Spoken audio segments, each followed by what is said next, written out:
Hi hello ನಮಸ್ಕಾರ ವಿದ್ಯಾರ್ಥಿಗಳೇ, ನಿಮಗೆಲ್ಲರಿಗೂ ಗ್ರೋ ಫ್ಯಾಕ್ಟ್ ಇನ್ ಕನ್ನಡ ಅನ್ನುವಂಥ ಚಾನಲ್ಗೆ ಸ್ವಾಗತ ಸುಸ್ವಾಗತ. ಹೌದು ವಿದ್ಯಾರ್ಥಿಗಳೇ, ನೀವು ಥಂಬ್ನೇಲ್ನಲ್ಲಿ ನೋಡಿರುವ ಹಾಗೆ ಈ ರೀತಿಯಾದಂಥ ಒಂದು ಪಾಪಪ್ ನಿಮಗೆ ಬರ್ತಾ ಇದೆ. ಈ ರೀತಿಯಾದಂಥ ಪಾಪಪ್ ಬಂದರೆ ಏನು ಮಾಡಬೇಕು, ಈ ರೀತಿಯಾದ ಪಾಪಪ್ ಯಾಕೆ ಬರ್ತಾ ಇದೆ ಅನ್ನೋದ್ರ ಬಗ್ಗೆ ನಿಮಗೆ ಮಾಹಿತಿಯನ್ನು ಈ ವಿಡಿಯೋದಲ್ಲಿ ಸಂಪೂರ್ಣವಾಗಿ ನೀಡ್ತೀನಿ. ಅದಕ್ಕೂ ಮುಂಚೆ ನೀವು ನಮ್ಮ ಚಾನಲ್ಗೆ ಹೊಸದಾಗಿ ಬಂದಿದ್ದರೆ ದಯವಿಟ್ಟು ಸಬ್ಸ್ಕ್ರೈಬ್ ಮಾಡಿ, ಯಾಕಂದರೆ ಸ್ಕಾಲರ್ಶಿಪ್ ರಿಲೇಟೆಡ್ ಆದಂಥ ಎಲ್ಲ ಅಪ್ಡೇಟ್ಸ್ಗಳನ್ನು ನಿಮಗೆ ನಿರಂತರವಾಗಿ ನಾನು ಕೊಡ್ತಾ ಇರ್ತೀನಿ. ಹೊಸದು ಯಾವುದಾದ್ರೂ ಗೌರ್ಮೆಂಟ್ದು ಸ್ಕಾಲರ್ಶಿಪ್ ನಿಮಗೆ ಬರೋದಿದ್ದರೆ ಯಾವ ರೀತಿಯಾಗಿ ಅಪ್ಲೈ ಮಾಡಬೇಕು ಅನ್ನೋದನ್ನು ಈಸಿಯಾಗಿ ತಿಳಿಸ್ಕೊಡ್ತೀನಿ. ಅದಕ್ಕೋಸ್ಕರ ನೀವು ಸ್ಟೂಡೆಂಟ್ಸ್ ಆಗಿದ್ದರೆ ದಯವಿಟ್ಟು ಸಬ್ಸ್ಕ್ರೈಬ್ ಮಾಡ್ಕೊಂಬಿಡಿ.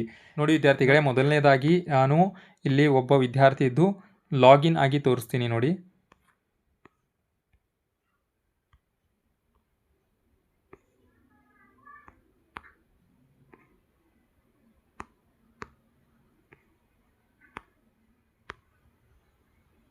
ನೋಡಿ ವಿದ್ಯಾರ್ಥಿಗಳೇ, ನಿಮಗೆಲ್ಲ ಗೊತ್ತಿರೋ ಹಾಗೆ ನೀವು SSP ಸ್ಕಾಲರ್ಶಿಪ್ಗೆ ಲಾಗಿನ್ ಆಗಿ ಏನು ಲಿಂಕ್ ಕೊಟ್ಟಿದ್ದೀನಲ್ಲ, ಅಲ್ಲಿ ಬಂದು SSP ಐಡಿಯನ್ನು ಹಾಕಿ ಪಾಸ್ವರ್ಡನ್ನು ಹಾಕಿ ಲಾಗಿನ್ ಆಗ್ತೀರಾ.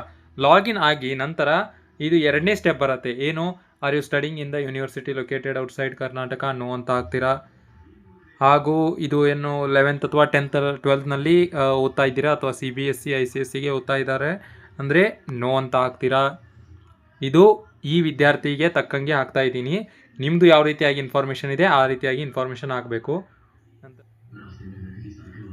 ನೋಡಿ ವಿದ್ಯಾರ್ಥಿಗಳೇ, ನಿಮ್ಮ ಮುಂದೆ ಕೂಡ ಇದೇ ರೀತಿಯಾದಂಥ ಎಲ್ಲ ಡೇಟಾಗಳನ್ನು ಹಾಕಿದಾಗ ನಿಮ್ಮ ಮುಂದೆ ಇದೇ ರೀತಿಯಾದಂಥ ಎರರ್ ಏನಾದರೂ ಬರ್ತಾ ಇದೆ ಅಂತ ಅಂದರೆ ಇದರ ಸೊಲ್ಯೂಷನ್ ಏನಪ್ಪ ಅಂದರೆ, ಇಲ್ಲಿ ಅವರು ತಿಳಿಸಿದ ಹಾಗೆ you can't continue your application submission, your academic results have not been shared by the university or board. Contact your college or university to get the result details update. UMC or college continue with the application status ಅಂತ ತಿಳಿಸಿದ್ದಾರೆ. ಇದರ ಅರ್ಥ ಏನಪ್ಪ ಅಂದರೆ, ನಿಮ್ಮ ಕಾಲೇಜ್ನವರು ಈಗ ನೀವು first ಇಯರ್ನಲ್ಲಿ ಇದ್ದೀರಾ ಅಂತ ತಿಳ್ಕೊಡಿ. ಯಾವುದೇ ಒಂದು ಕೋರ್ಸನ್ನು ಡಿಗ್ರಿ ಮಾಡ್ತಾ ಇದ್ದೀರಾ, ಫಸ್ಟ್ ಇಯರ್ನಲ್ಲಿ ಇದ್ದೀರಾ, ನೀವು ಸೆಕೆಂಡ್ ಇಯರ್ಗೆ ಈಗಾಗಲೇ ಅಡ್ಮಿಷನನ್ನು ಮಾಡಿರ್ತೀರಾ.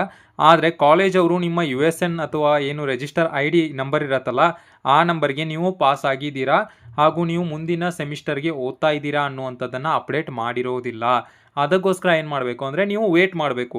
ಸ್ಕಾಲರ್ಶಿಪ್ಗೆ ಹಾಕೋದಕ್ಕೆ ಇನ್ನೂ ಸ್ವಲ್ಪ ದಿನಗಳು ಬಿಟ್ಟು ಒಂದು ವಾರದವರೆಗೂ ನೀವು ವೇಟ್ ಮಾಡಿಕೊಂಡು ನಿಮ್ಮ ಕಾಲೇಜ್ನ ಫೀಸು ರಿಜಿಸ್ಟ್ರೇಷನ್ ಏನಿದೆಯಲ್ಲ ಅದನ್ನು ಕಂಪ್ಲೀಟ್ ಮಾಡಿ ಒಂದು ವಾರ ಆದ ನಂತರ ಅದಕ್ಕೆ ಅಪ್ಲೈ ಮಾಡೋದಕ್ಕೆ ಟ್ರೈ ಮಾಡಿ. ಇಲ್ಲ ಅಂದರೆ ನಿಮ್ಮ ಕಾಲೇಜ್ದವ್ರಿಗೆ ಹೋಗಿ ಕೇಳಬೇಕು, ಏನಂದರೆ ನಮ್ಮದು ಡೀಟೇಲ್ಸನ್ನು ಯಾವಾಗ ನೀವು ಅಪ್ಡೇಟ್ ಮಾಡ್ತೀರಾ, ಕಾಲೇಜ್ನ ಸ್ಕಾಲರ್ಶಿಪ್ ಡಿಪಾರ್ಟ್ಮೆಂಟ್ಗೆ ಕೇಳಬೇಕು.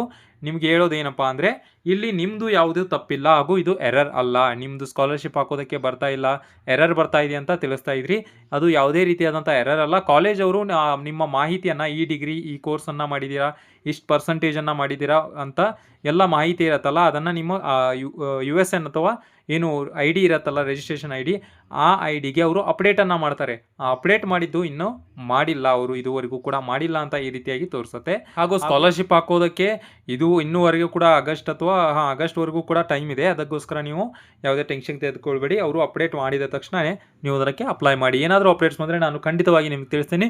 ಕೊನೆಯವರೆಗೂ ನಮ್ಮ ವಿಡಿಯೋನ ನೋಡೋದಕ್ಕೆ ಧನ್ಯವಾದಗಳು ವಿದ್ಯಾರ್ಥಿಗಳೇ.